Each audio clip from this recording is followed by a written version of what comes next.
Wait for this. It's 100% skill. Because how many times do you think Kawhi... Wait, can I hear that one more time, It was please? 100% skill. 100%? 100. S-K-I-L-L as in skill, as in know-how? No. Okay. S-K-I-L-L-Z. Skills. Oh. Okay. Yeah. How many times during the course of his What? career... How many times over the course of his career do you think Kawhi Leonard, left corner, right corner, top of the key, 5, 4, 3, 2, 1. If you listen to him on the court, he said, I missed the 3 short early. So he knows now he's processing. I can't be short. He was nothing but short. No. Well, he was nothing but short. No. If he was short, the ball would have never got over the rim. Anyway, I'm looking at this thing. I wrote it down. What are we doing? Hold on. I wrote this down. Shannon was supposed to go first. Oh, sorry, yeah. Shannon's still you. Okay, that'll be Keep going. That'll be awful nice. Keep digging that hole. Thank you. You talk about, and you listen to him talk about how he had to make an adjustment from the previous shot.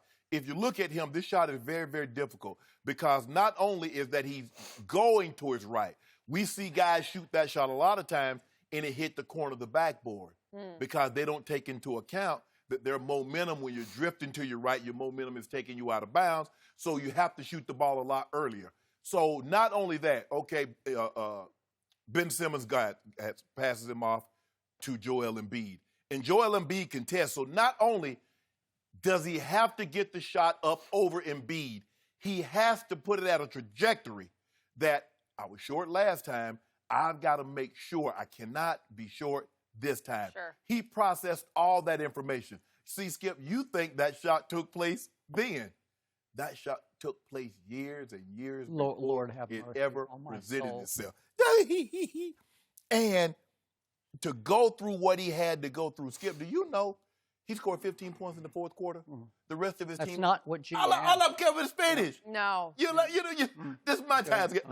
If you don't mind, I would like to present my argument. I'll turn the floor over to you. You present your argument, and then I'll come back and smash your argument to pieces. Okay. But anyway, the shot was skill. Luck is what happened when preparation meets opportunity. If you prepare for a particular moment, when the opportunity presents itself, you take full advantage of it. Luck goes to the man that has his house in order. That's what Amundsen said. Luck is what they call it. This is not luck, skill.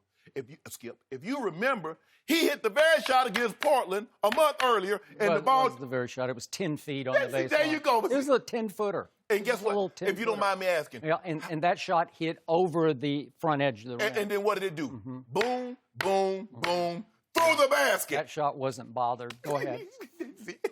Hey, see, now, I know it. I watched it live. Skip, all you're doing is you're making Kawhi grow. You're adding yeast to the legacy. You know, Jen, I know you cook a little bit, but when you add yeast to something, Skip, it rises. So all you're doing, every time you open your mouth, I hear that, and a toe pops out because you say, oh, he had to get that over. Yeah, you get right. He had to get over 7-foot Joel Embiid. Tell me when it's my turn. It's not your turn just yet. He was drifting to his right, and to make sure the ball didn't hit the corner of the rim, the backboard, he did it. 100%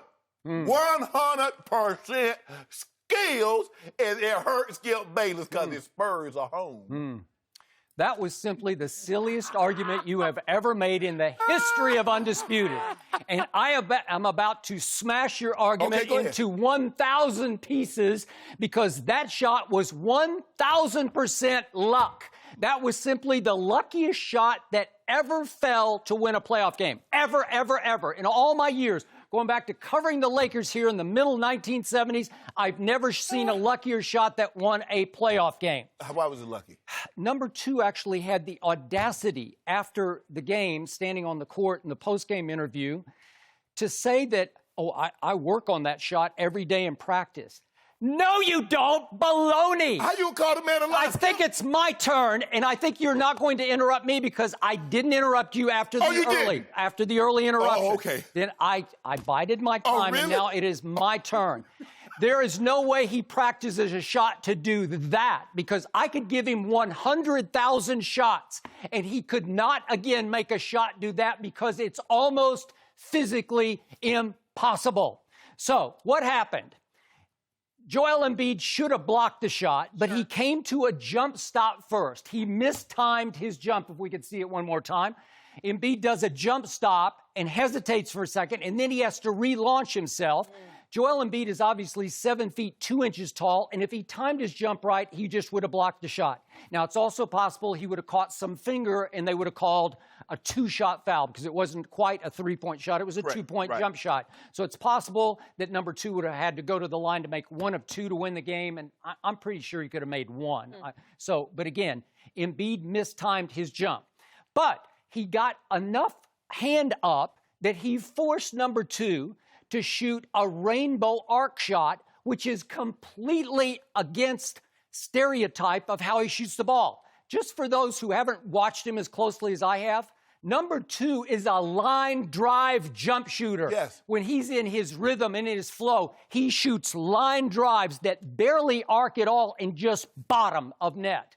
And the degree of difficulty is high because obviously you cut down the portion of the rim that you can drop the ball through. Correct. Okay, so this was completely uncharacteristic of any shot he's ever shot because he was forced into a high arc. But obviously, you say he had to recalculate. Baloney, he recalculated. He left it short. It caught nothing but front iron, the near iron. It hit it hard on the way down. And it actually looks like, believe it or not, that the ball actually caroms a little bit backward. When it hit, everybody in the world thought it was overtime because everybody in the world thought the ball was going to drop straight down onto the court overtime. But what happened? It had some weird forward spin on it. It was almost like the field goals that beat the Cowboys in the Green Bay game, hand of God field goals, where they kind of went the wrong way. Oh, so you said the hand of God tipped that one in? No, it actually had some weird forward spin on it, and it caught the near iron a second time and somehow went forward. It didn't go backward. It went forward across the rim. And then it hits on the far side once, twice, and now it's losing all its momentum. And it could have fallen left or right, and it fell right. It fell in. And it took forever. And I got to tell you, I was the most shocked I've ever been that a shot went down. And again, I only root for my bets against you, cases of Diet Mountain Dew. So that was my Diet Mountain number 2 shot because I didn't care who hit it. I just needed a shot to fall. So again, my feelings are completely skewed.